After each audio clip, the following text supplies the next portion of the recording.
नमस्कार.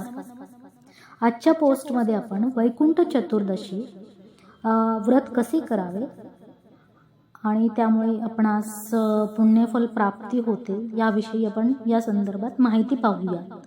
वैकुंठ चतुर्दशी असे करा व्रत, हरिहराची अपार कृपा मिळेल, पुण्यफळ होईल, वैकुंठाची आपणास प्राप्ती होईल. वैकुंठ चतुर्दशी हा श्री विष्णू आणि महादेवांच्या भेटीचा दिवस मानला जातो. या व्रताचे महत्त्व, व्रताचरणाची सोपी पद्धत आणि काही मान्यता जाणून घेऊया. भारतीय संस्कृती आणि परंपरामध्ये अनेक पंथ संप्रदाय असल्याचे पाहायला मिळते. प्रत्येक संप्रदाय आपापल्या आराध्याची उपासना, नामस्मरण करत पंथ संप्रदायाचा प्रचार आणि प्रसार करत असतो. यापैकी शैव आणि वैष्णव संप्रदाय यांना वेगळे महत्त्व असल्याचे म्हटले जाते. भगवान शिवाची पूजा करणारे शिवभक्त आणि विष्णू अर्थात भगवान कृष्णांची भक्ती करणारे वैष्णव यांच्यात आपापल्या इष्टदेवतांच्या श्रेष्ठत्वाबद्दल पूर्वी नेहमी वादविवाद होत असल्याचे पाहिले आहे. मात्र या दोघांना एकत्र आणणारा दिवस म्हणजेच कार्तिक शुद्ध चतुर्दशी, यालाच वैकुंठ चतुर्दशी असेही म्हटले जाते. हा दिवस हरिहराचा पूजनासाठी अत्यंतिक विशेष मानला जातो. वैकुंठ चतुर्दशीच्या दिवशी श्री विष्णू आणि महादेव यांचे पूजन केले जाते. याबाबत अनेक आख्यायिका कथा सांगितल्या जातात. यंदा सन 2023 रोजी 26 नोव्हेंबर रोजी दुपारी 3:53 वैकुंठ चतुर्दशी आहे. या तिथीला ब्रह्ममुहूर्तावर महाविष्णूंनी वाराणसीच्या मणकर्णिका घाटावर स्नान केले होते. भगवान शंकरांची प्रार्थना केली होती. त्या पूजेने भोलेनाथ एवढे प्रसन्न झाले, महादेवांनी प्रत्यक्ष हरीची भेट घेतली आणि प्रसन्न होऊन वर दिला की या दिवशी जे विष्णू भक्त किंवा शिवभक्त मनोभावे भगवंताची आळवणी करतील त्यांना वैकुंठ प्राप्त होईल. असे आयुष्यभर हाल अपेष्टा सहन केल्यानंतर मृत्यूपश्चात तरी आत्म्याला सद्गती मिळावी असे प्रत्येकाला वाटते. ती वाट सुकर व्हावी म्हणून आपण आयुष्यभर चांगले आचरण करतो आणि त्याला आध्यात्मिक जोड मिळावी म्हणून व्रत वैकल्य करतो. वैकुंठ चतुर्दशीचे व्रत ही त्यापैकी एक आहे. वैकुंठ चतुर्दशीचे व्रताचरण कसे करावे? वैकुंठ चतुर्दशीला श्री विष्णू आणि महादेव यांच्या पूजनाचा संकल्प करावा. श्री विष्णू आणि शंकराची चौरंगावर स्थापना करावी. हरिहराचे आवाहन करावे. यानंतर पंचामृत अभिषेक अर्पण करून त्याचाच नैवेद्य दाखवावा. मुख्य अभिषेक करावा. अभिषेक झाल्यानंतर वस्त्र, गंध, अक्षता, तुळशीची पाने, ऋतुकालोद्भव फुले, फळे अर्पण करावी. धूप, दीप आणि नैवेद्य दाखवून श्री विष्णू आणि शंकराची आरती करावी. यानंतर मनापासून नमस्कार करून सर्वांना प्रसादाचे वाटप करावे. शक्य असल्यास विष्णू सहस्त्रनामाचे पठण करावे.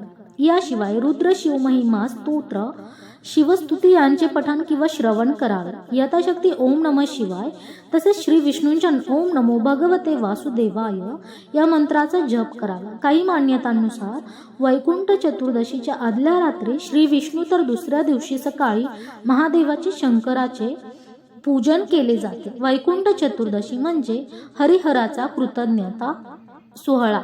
आषाढी एकादशीला भगवान महाविष्णू झोपतात ते थेट कार्तिकी एकादशीला उठतात असे म्हटले जाते. विष्णूंच्या अनुपस्थितीत त्यांची वैश्विक जबाबदारी भगवान शंकर सांभाळतात. याबद्दल कृतज्ञता म्हणून श्री विष्णू महादेवाला फळे, फुले आणि बेल वाहतात. तर महादेव विष्णूंना प्रिय असलेली तुळशी वाहून जागे करतात. हे हरिहर ऐक्य, प्रेम, सद्भावना, एकमेकांप्रती आदर या भेटीतून दिसून येतो. तो आदर्श आपणही डोळ्यांसमोर ठेवून आपण दोहोंची उपासना करावी. हा वैकुंठ चतुर्दशी मागील हेतू आहे. वैकुंठ चतुर्दशीला सकाळी स्नान करून हरिहर स्तोत्र म्हणतात. अन्यथा विष्णूंची सहस्त्र नावे घेऊन बेल आणि महादेवांना रुद्र म्हणत तुळशीची पाने अर्पण केली जातात. इतर वेळी शंकराला बेल आणि विष्णूंना तुळस वाहतो, परंतु या भेटीचे आगळे वेगळे महत्त्व म्हणून अशी पूजा केली जाते. चातुर्मासामध्ये विष्णू शेषावर झोपी जातात तेव्हा त्या काळात विश्वाचा कारभार शंकराकडे असतो. वैकुंठ चतुर्दशीच्या दिवशी शंकर विष्णूपुढे येऊन त्याला कारभार सोपवतात व स्वतः कैलास पर्वतावर तपस्येसाठी जातात. चतुर्मास म्हणजे सण उत्सवाचा काळ होय. या संपूर्ण काळात विविध सण उत्सव असतात.